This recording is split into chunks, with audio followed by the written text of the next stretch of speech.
যে আপনারা দল গুছিয়ে নেন, আপনাদের দলকে তোকে ব্যান করা নেই। আর এই ব্যান করাটা একটা দলের ব্যান করা, আনলেস সে যদি ওই ধরনের জঙ্গি না হয়, যে কোনো দল পলিটিক্যাল পার্টি ব্যান করা with a bad culture.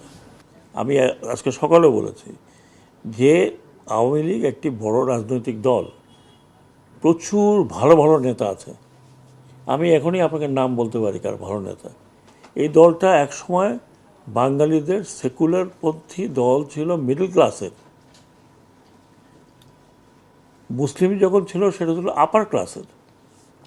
Bangali upper class মুসলিম লীগের ছিল, কিন্তু মিডল ক্লাসের দল ছিল এইটা আওয়ামী লীগ। যে জন্য আপনি দেখবেন যে মিডল ক্লাস তৎকালীন ইন্টেলেকচুয়াল যারা ইউনিভার্সিটির এখানের ওখানে, তারা এখনও আছে। এখন অ্যাক্টিভ না থাকলে তারা সাপোর্ট করে। একটা দলকে আপনি, এত বড় মানুষের দল যিনি এদেশ স্বাধীন করেছেন, এতে তো কোনো সন্দেহ নেই, কারো সন্দেহ থাকার কথা না। উনি স্বাধীনতার নেতৃত্ব দিয়ে, ওনার নামে মুক্তিযুদ্ধ হয়েছে, স্বাধীনতা হয়েছে। তারপরেরটা বাকি সেই দল এরকমভাবে ভেঙে পড়ে যাবে যে লোকে এখন লুকিয়ে লুকিয়ে বেড়াচ্ছে যে আবার পেলে না কি জানি হয়।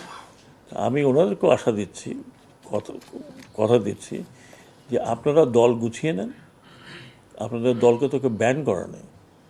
আর এই ব্যান করাটা একটা দলের ব্যান করা, আনলেস সে যদি ওই ধরনের জঙ্গি না হয়, যে কোনো দল পলিটিক্যাল পার্টি ব্যান করা with a bad culture, very bad culture.